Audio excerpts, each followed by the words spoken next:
삶이 흔들릴 때 믿음도 함께 무너집니다. 그럴수록 우리는 평안을 더욱 간절히 원하게 되죠. 부처님은 말씀하셨습니다. 믿음은 어둠 속에서 다시 등불을 드는 마음이다. 오늘은 그 등불을 함께 찾아갑니다. 스승님, 요즘은 무엇을 믿어야 할지 모르겠습니다. 제자의 말은 지쳐 있었습니다. 그는 최근 신뢰했던 사람이 등을 돌리고 기댔던 일들이 무너지는 것을 연이어 겪었습니다. 그럴수록 마음은 점점 무기력해졌고 아무것도 믿을 수 없는 공허한 자리로 빠져들었습니다. 스승님은 조용히 대답했습니다. 믿음은 언제나 단단한 것이 아니다. 흔들릴 때마다 다시 중심으로 돌아오는 것, 그게 참된 믿음이다. 그 마른 제자의 숨을 잠시 멈추게 했습니다. 그는 그동안 한 번 무너진 믿음은 끝이라고 여겼고 자신의 나약함을 책망하듯 살았습니다. 하지만 스승님의 말은 그 무너진 자리조차 믿음이 자라나는 흙이 될 수 있다는 새로운 시선을 열어주었습니다.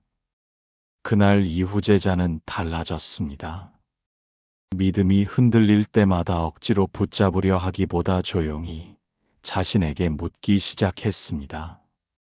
내가 지금 무엇을 두려워하고 있지?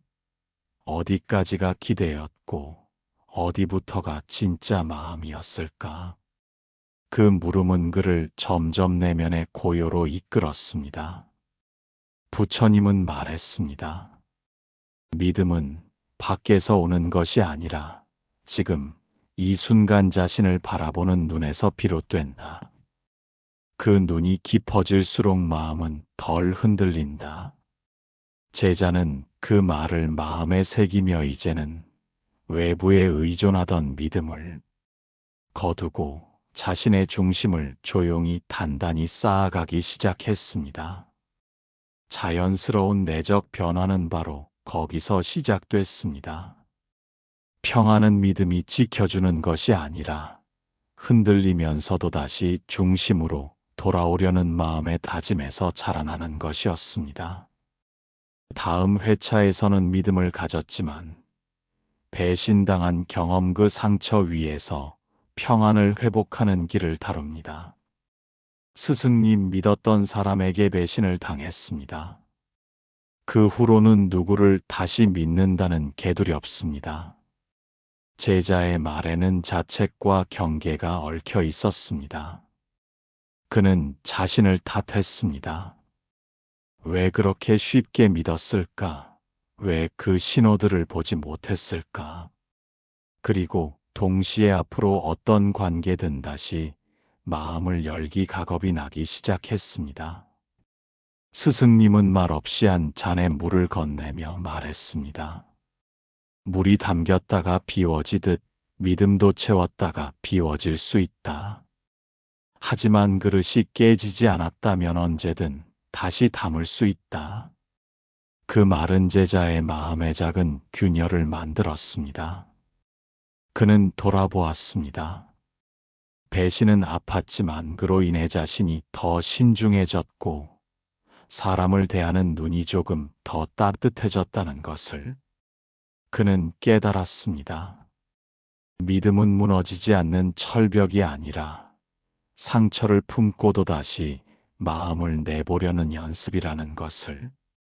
그날 이후 제자는 자신에게 작은 허용을 주기 시작했습니다. 완벽히 믿지 않아도 괜찮다.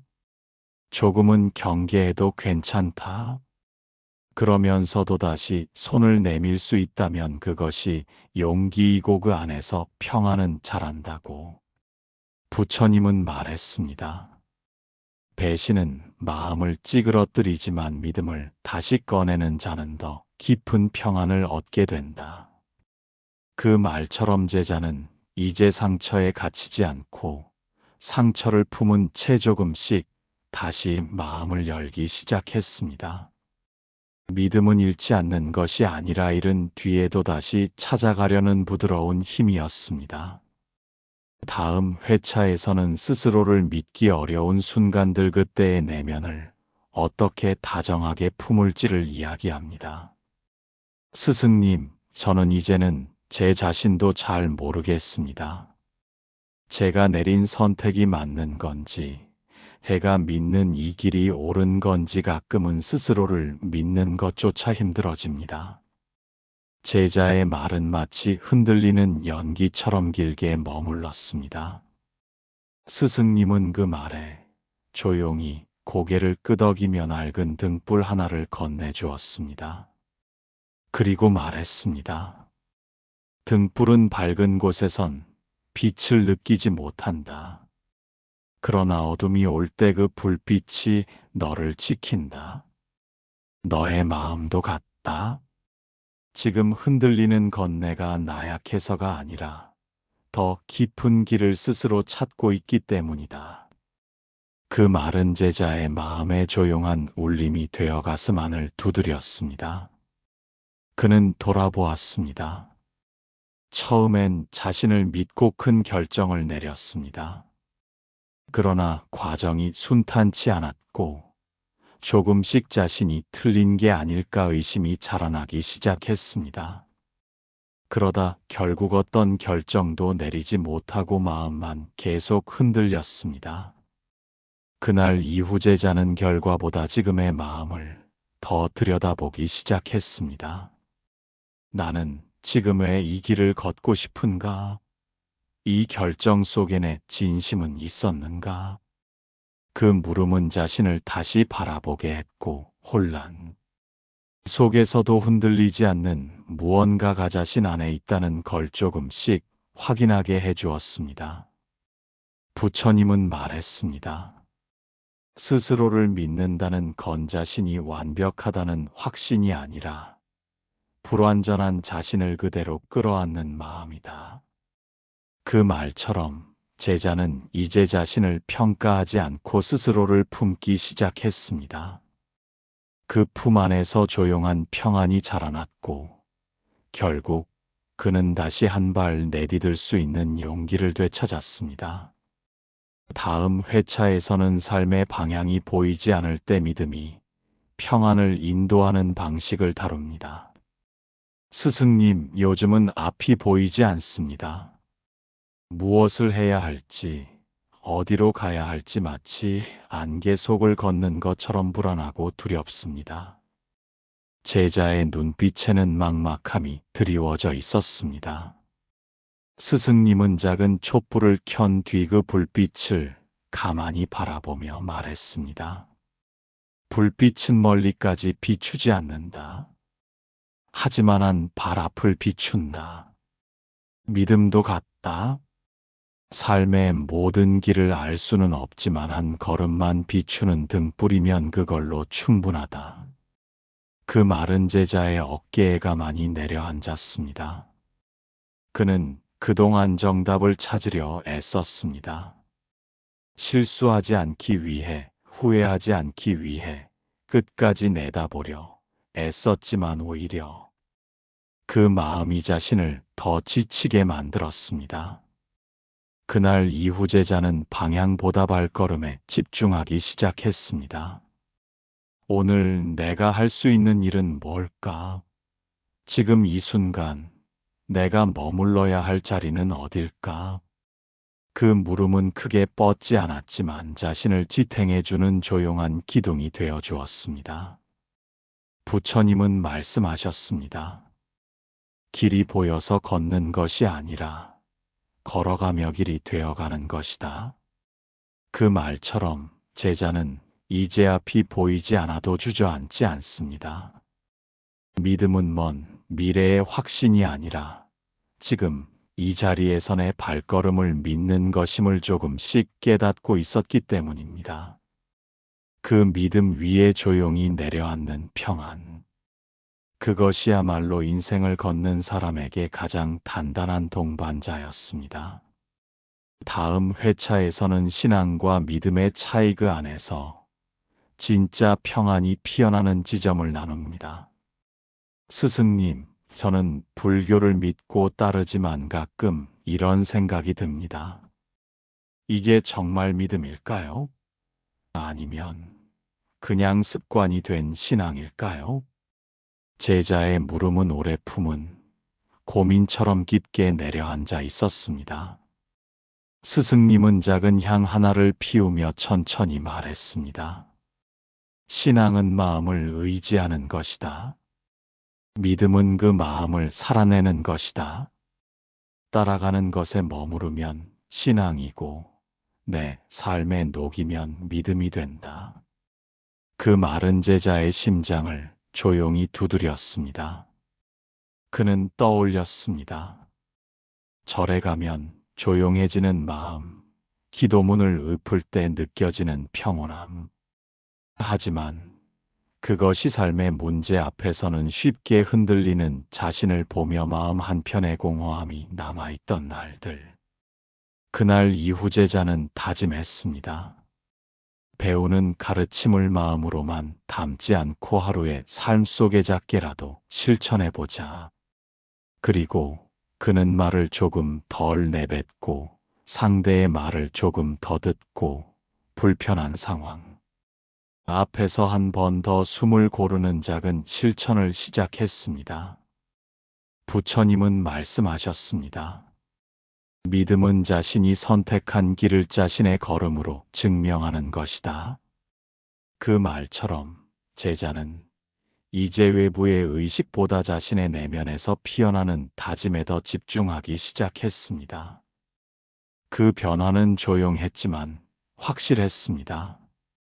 기도를 하면서 이제는 이뤄달라는 말보다 이 마음을 지키게 해달라는 말이 자연스레 나왔습니다. 그 마음이 깊어질수록 그는 더 이상 종교적 위안이 아닌 존재적 평안을 경험하게 되었습니다. 다음 회차에서는 믿음과 의심 사이 그 갈등 속에서 진짜 중심을 세우는 법을 나눕니다. 스승님, 저는 믿고 싶습니다. 하지만 자꾸 의심이 듭니다. 정말 이 길이 옳은지, 정말 이 마음이 평안으로 가는 건지. 제자의 말은 작고 깊은 혼란이었습니다. 스승님은 조용히 말했습니다. 의심 없는 믿음은 생각이 멈춘 것이고, 믿음 없는 의심은 마음이 떠난 것이다. 두 마음이 함께 있어야 비로소 중심이 선다. 그 말은 제자의 가슴에 잔잔한 울림이 되었습니다. 그는 오랜 시간 의심을 잘못된 것으로 여겼습니다. 흔들리는 순간마다 스스로를 질책했고 마음속 물음표를 억지로 눌러 덮었습니다. 하지만 그렇게 억눌린 의심은 언제나 더 큰 불안이 되어 되돌아왔습니다. 그날 이후 제자는 의심을 숨기지 않고 조용히 들여다보기 시작했습니다. 내가 왜 이 질문을 하고 있는가? 무엇이 나를 흔들고 있는가? 그 물음은 답을 찾기 위함이 아니라 스스로의 내면을 정직하게 마주하기 위한 시작이었습니다. 부처님은 말씀하셨습니다. 믿음은 모든 답을 아는 마음이 아니라 질문 앞에 서 있을 용기다. 그 말처럼 제자는 이제 의심을 두려워하지 않았습니다. 오히려 그 의심 속에서 자신이 정말 지키고 싶은 마음, 결코 놓치고 싶지 않은 삶의 중심을 다시 발견할 수 있었습니다. 그 중심이 자리 잡자 믿음은 더 이상 흔들리지 않았습니다. 아니, 흔들려도 무너지지 않았습니다. 왜냐하면 그 믿음은 이제 누구에게 받은 말이 아니라 자신이 수없이 묻고 돌아보고 확인한 끝에 마음속에서 스스로 피워낸 작은 등불이었기 때문입니다. 다음 회차에서는 믿음을 놓았다. 다시 잡고 싶은 순간, 그 회복의 순간에 피어나는 평안을 이야기합니다. 스승님, 사실 저는 한동안 믿음을 놓고 살았습니다. 그게 무너지고 나니 삶이 훨씬 가벼워질 줄 알았는데 이상하게 마음은 더 불안해졌습니다. 제자의 고백은 마치 오래 묵힌 편지 같았습니다. 스승님은 조용히 물었습니다. 그 믿음을 놓았을 때 무엇이 가장 허전했느냐? 제자는 한참을 생각하다 말했습니다. 생각보다 많은 걸 그 믿음에 기대고 있었던 것 같습니다. 길을 잃었을 때 거기서 방향을 찾았고 혼자라고 느낄 때 그 안에서 위로를 받았다는 걸 이제 와서 알겠습니다. 스승님은 고개를 끄덕이며 말했습니다. 믿음은 항상 손에 쥐고 있어야 하는 것이 아니다. 때론 잠시 놓아도 된다. 하지만 그 자리를 비우지 마라. 믿음은 다시 돌아올 수 있는 자리를 남겨두는 것이다. 그 말은 제자의 마음속에 잔잔한 공간을 만들었습니다. 그는 돌아보았습니다. 믿음을 놓았던 시간 동안 겉으론 자유로워 보였지만 속으론 어딘가 불안했고 그 불안은 아무 이유 없이 자꾸만 감정을 흔들었습니다. 그날 이후 제자는 예전처럼 믿으려 애쓰지 않았습니다. 대신 그 자리를 다시 조용히 열어두기 시작했습니다. 마음속에 조용히 말했습니다. 지금은 확신이 없지만 이 자리를 다시 따뜻한 마음으로 채우고 싶습니다. 부처님은 말씀하셨습니다. 믿음은 놓을 수 있어야 진짜고 다시 쥘 수 있어야 깊어진다. 그렇게 피어난 믿음만 이 평안을 오래 지켜준다. 그 말처럼 제자는 이제 무조건적인 맹신이 아니라 의심과 흔들림을 지나 조용히 되돌아온 믿음의 깊이 머물 수 있게 되었습니다.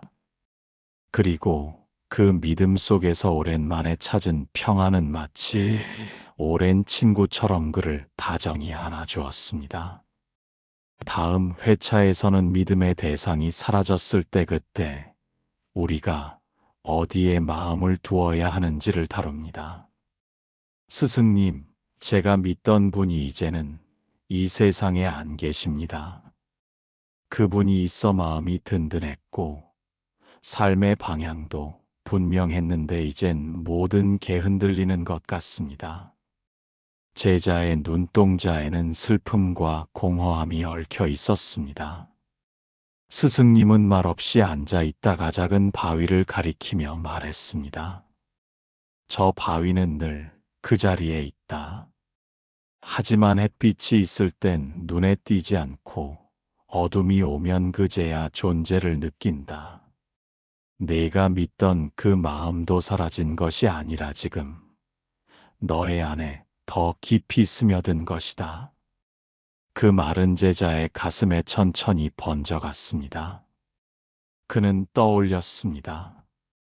믿고 의지했던 사람, 그의 말투, 그의 눈빛, 그가 남긴 따뜻한 말들. 비록 그 모습은 사라졌지만 그가 전해준 신념과 따뜻함은 여전히 자신의 행동 속에 삶의 방향 속에 살아 숨쉬고 있다는 걸 처음으로 인식했습니다. 그날 이후 제자는 마음을 조금 바꾸었습니다.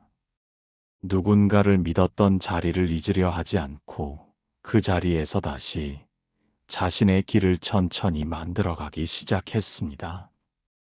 부처님은 말씀하셨습니다. 믿음은 대상이 사라진다고 끝나는 것이 아니다. 그 마음을 품은 이가 그 뜻을 이어가는 순간 믿음은 다시 살아난다. 그 말처럼 제자는 이제 잃은 것이 아니라 깊이 간직하고 있는 것이었음을 조용히 깨달았습니다. 믿음은 사람에 머무르지 않았습니다.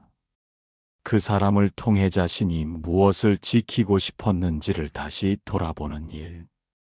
그 마음 안에서 조용하고 깊은 평안이 천천히 자라나고 있었습니다. 다음 회차에서는 믿음을 갖고 살아가는 삶의 태도 그 자체가 어떻게 평안을 낳는지를 이야기합니다.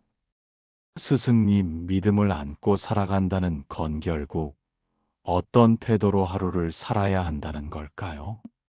제자의 질문은 오랜 탐색의 끝에서 조심스레 꺼낸 것이었습니다. 스승님은 조용히 연못가에 핀 연꽃을 가리키며 말했습니다.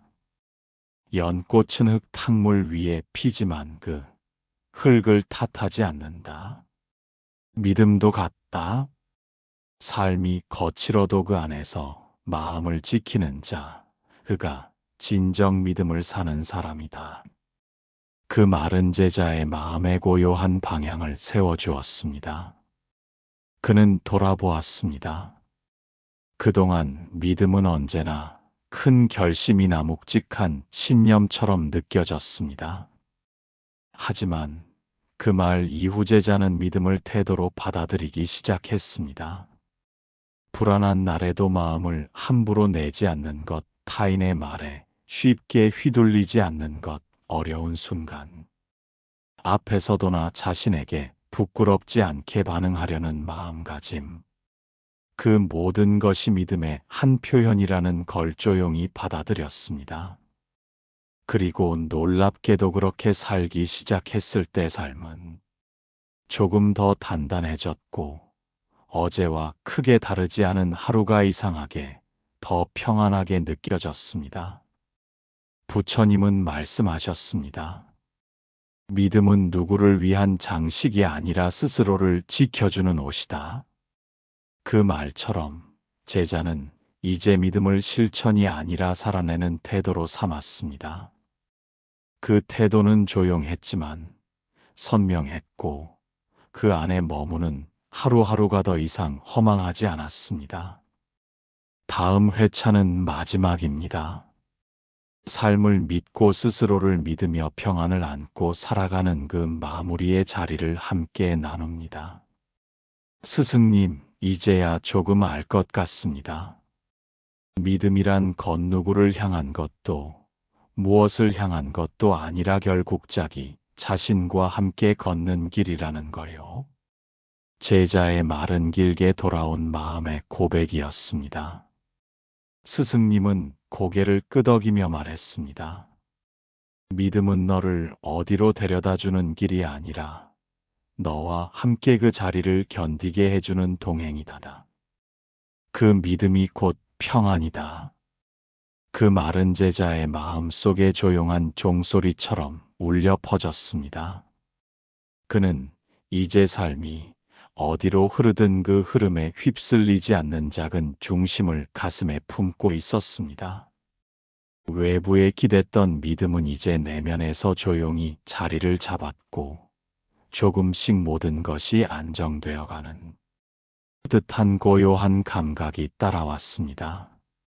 믿음을 말하지 않아도 그 사람의 눈빛에서 보이고 평안을 주장하지 않아도 그 삶의 리듬에서 느껴지는 것처럼 제자 역시 그런 사람이 되어가고 있었습니다. 부처님은 마지막으로 말씀하셨습니다. 믿음을 안고 사는 이는 날마다 흔들리지만 그 흔들림 속에서도 자신을 놓치지 않는다. 그 마음 위에 자라는 평안은 무너지지 않는다. 그 말처럼 제자는 이제 믿음을 증명하려 하지 않고 조용히 살아내기로 했습니다. 그 선택은 누구에게 보이기 위한 것이 아니라 자신의 하루를 조금 더 단정하게 만들기 위한 다짐이었습니다. 삶은 여전히 예측할 수 없고 때때로 다시 흔들릴지도 모릅니다. 그러나 그 중심이 내 안에 있다는 것을 아는 사람은 결코 완전히 무너지지 않습니다. 지금까지 함께 걸어온 믿음과 평안의 길 위에서 당신도 자신을 믿고 다시 마음을 세울 수 있는 사람이 되었기를 바랍니다.